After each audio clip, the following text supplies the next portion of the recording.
So you're gonna take your wire tool, make sure that every once in a while you are adding a little bit of water to your clay. Some people have said that their clay is starting to dry out.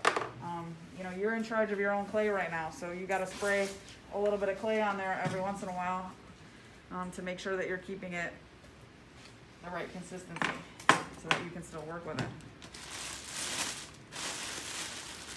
Make sure you're wrapping it up. You're always going to start by wedging. Make sure you're really wedging by pushing down and forward. If it feels dry or you see cracking, you can always add a little bit of water, but then continue wedging it till it's not sticky. You can definitely over wedge your clay, so be careful. You're just working on getting the air pockets out. You're not just wedging until it's dry and cracking. If it's dry and cracking, add some water. Every time you wedge, it should continue to look like it has this bullhorn shape. The clay is all together. It's not like flattened out like a pancake. If you're flattening it out like a pancake and then trying to fold it back together, the chances are you're adding more air. Our goal here is to get the air out, not adding air.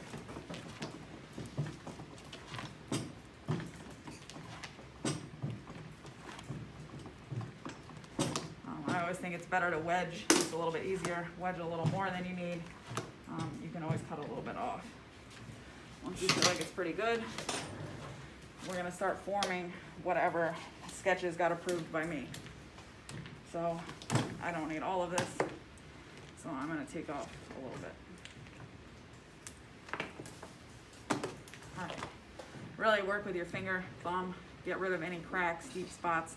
You're going to mold this solid out of clay. You can take things away. You can also add things before you carve it. For me, I'm going to make a skull. Hi, Brittany, what's up? So we're decorating the door for Miss Sarah's, and can I borrow your pencil sharpener real quick? Yeah. Thank you. So you're going to mold it solid. You can put some pressure on the clay while it's solid.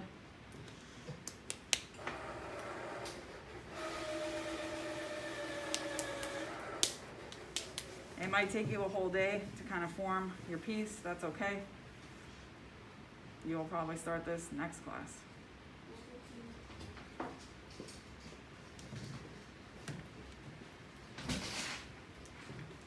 You really want the form to be exactly how you want it before you're cutting it in half. So it's really important that you're taking your time to get it exactly what you want. You're not going to be able to change the form too much, like to push into it. You can kind of roll it on the table. You can kind of smack it, whatever you need to kind of get the form that you're looking for.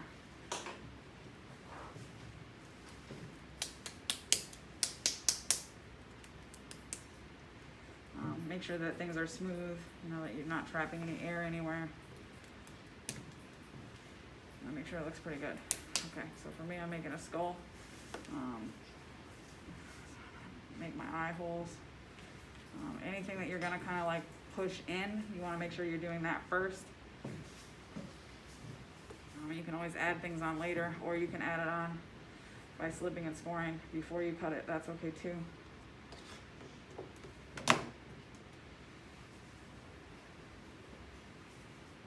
Teeth is something that I'm gonna add on later. So for me, I just kind of needed the eyes and the nose, and I've kind of got like more of a skull here and a little bit less, and I'll add teeth later. So it'll probably take you a day or two to get it exactly how you want. Then you gotta cut it in half.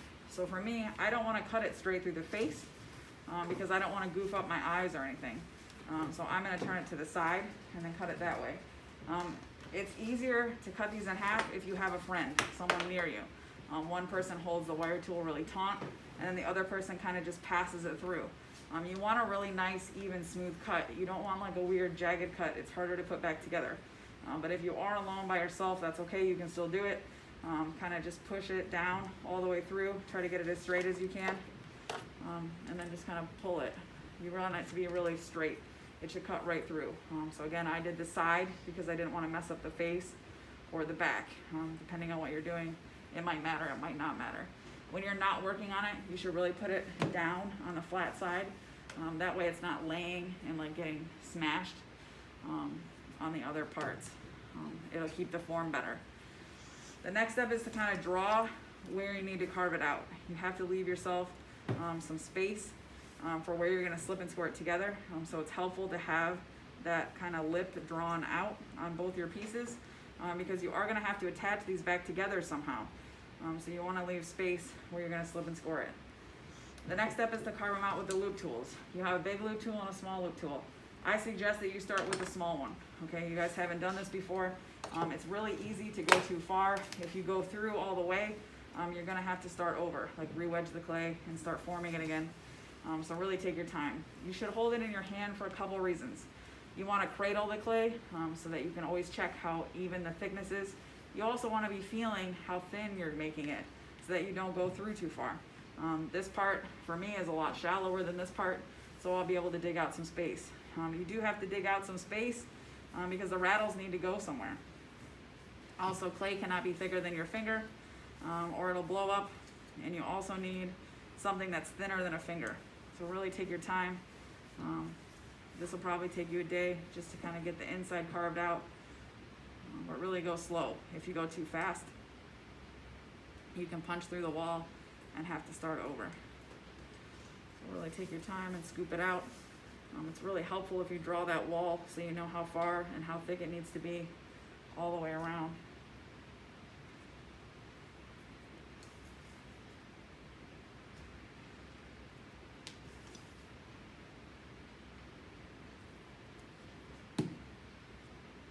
Always want to be feeling it with your hands, seeing how deep it can go. If you've pushed anything in like I have, you got to make sure that you're not going too deep there.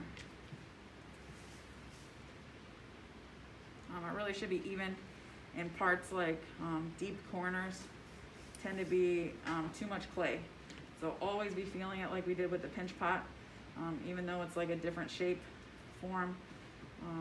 You should still be like really feeling it with your hands, making sure that it's not too thick in any one part, it's not too thin in any part. You really want to be like kind of assessing it as you go. Don't wait till the end and then find out it's too thin or too thick somewhere. Smooth out the inside kind of the best you can.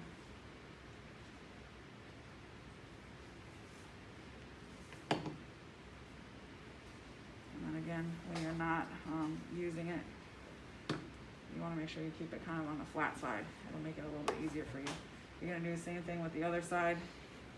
Draw the line and then start carving it out. Again, you have to leave that spot so that you'll be able to slip and score it back together.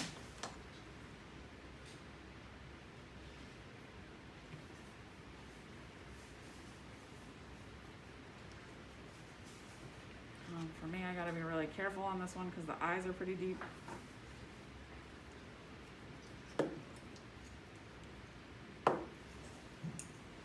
Your loop tool does have two different sides. It has kind of a curved side and a square side.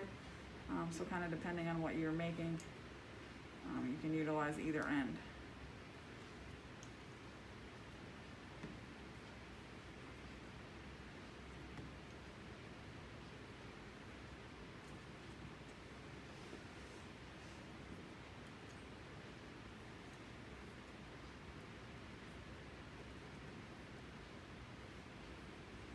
Really check like inside corners. Really be feeling them with your hands. Really be cradling it with this hand so you're not like stretching it out or deforming your form. You'll struggle later trying to get it back together. So really feel it, make sure it's pretty even. It does have to have like an open hollow cavity here so that you have somewhere to put the rattles.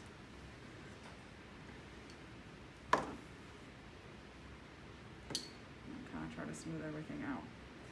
Your rattles, you really want them to be bone dry. It's up to you like how many you put in. I suggest about halfway, but you do want to make those first so that they can kind of dry out over the weekend, so that they'll be ready for you next time. Each one's going to make a little bit different sound.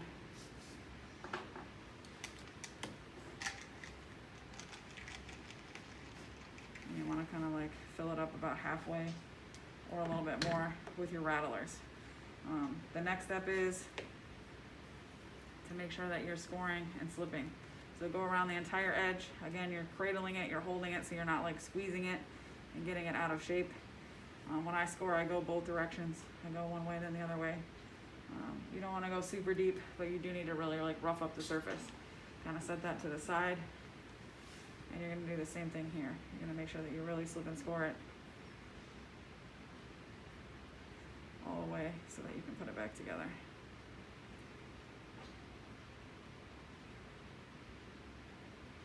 Okay, the next step is slip.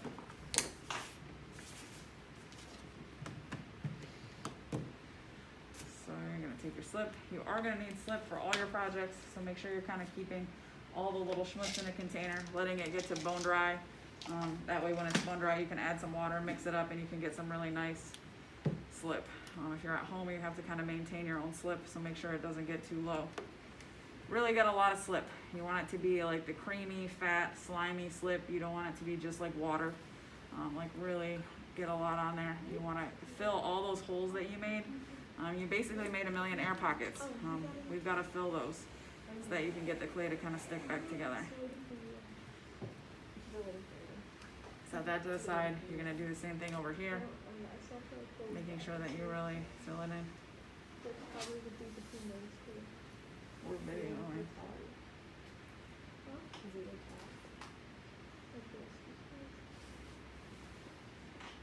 So again, what's happening when you're slipping and scoring to attach two pieces of clay, you got solid pieces of clay. You're cutting slits into them. That's the scoring.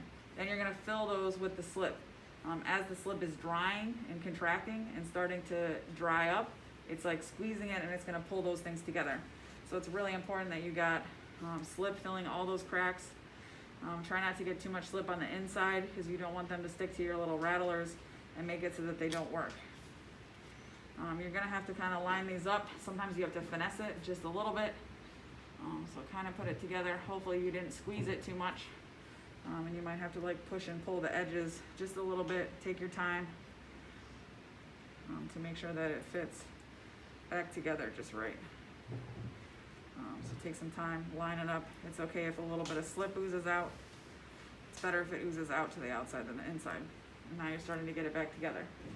The next step with slipping and scoring is always blending. So take your wooden thumb tool. You have to be more careful this time. It's hollow, so you can't push really, really hard. But you do need to blend the seam together both directions. So blend one direction and then blend the other way. Really go around the whole thing and make sure that you do it until you cannot see the seam anymore. This is the only way to really get it together. You do not want your thing to pop open and lose all your rattles, so you do have to take your time and really work both directions.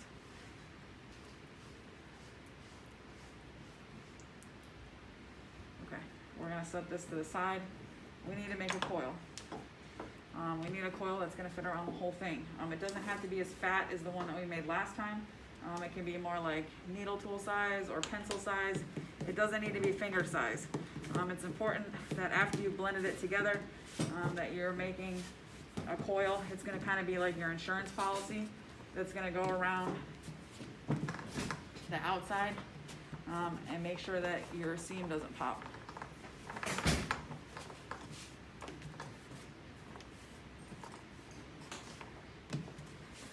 You can do it in more than one if you're having trouble. I like to make one long one and then have it go all the way around in one coil. So again, this isn't huge. It's smaller than my finger. It doesn't need to be a Mac Daddy coil like we put on the bottom of our foot. It's a lot closer to a pencil or a needle tool size. You're going to go ahead and go around right where you kind of smooth everything out, wherever that seam is. Score the seam.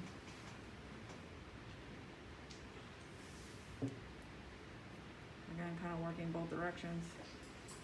We really want to make sure that this seam doesn't pop open. Do the same thing to your coil. Make sure that you're scoring one side of your coil. Again, you're only going like halfway or less into the coil, like less than halfway. You're keeping it kind of shallow, but you're really roughing up the surface. You're not roughing up the entire thing. You only need to rough up one side, the side that is going to touch the slip and the other part that you're going to attach it to.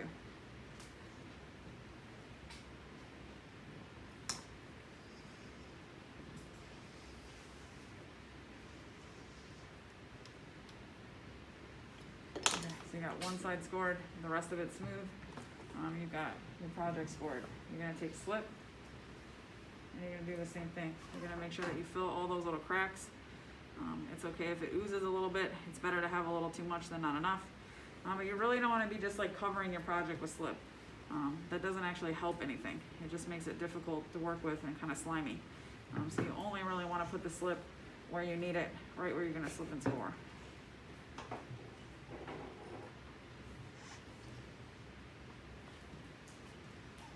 And you're also going to add the slip to fill all these little cracks. It's important that you're filling the little cracks. You basically made air pockets, so it's really important that you're putting slip all the way in there.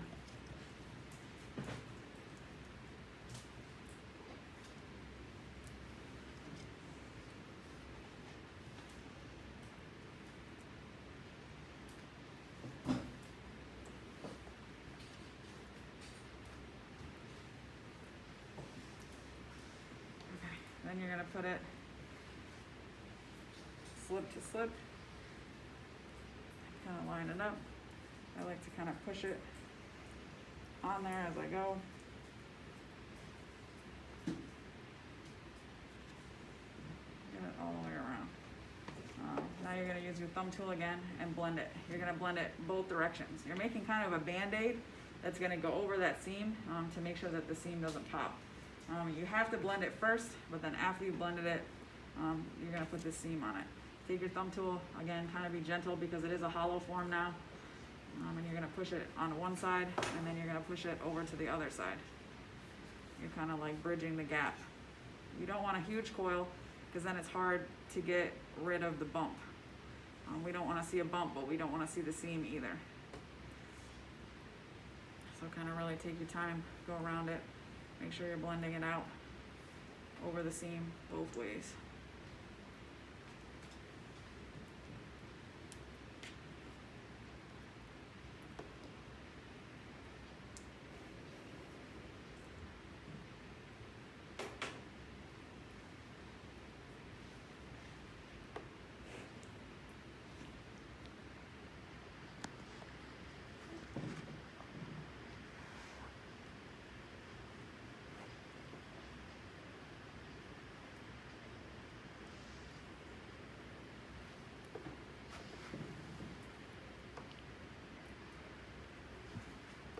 Alright, your project's probably pretty wet, pretty slimy. You should be able to take your rib tools and kind of finish the job. Make sure you don't see like a weird bump. Make sure you don't see the seam. And just kind of clean it up. You'll probably have to wait here overnight kind of before you can do too much else to it. Because of all the slip that you've added, it's probably really wet and kind of slimy.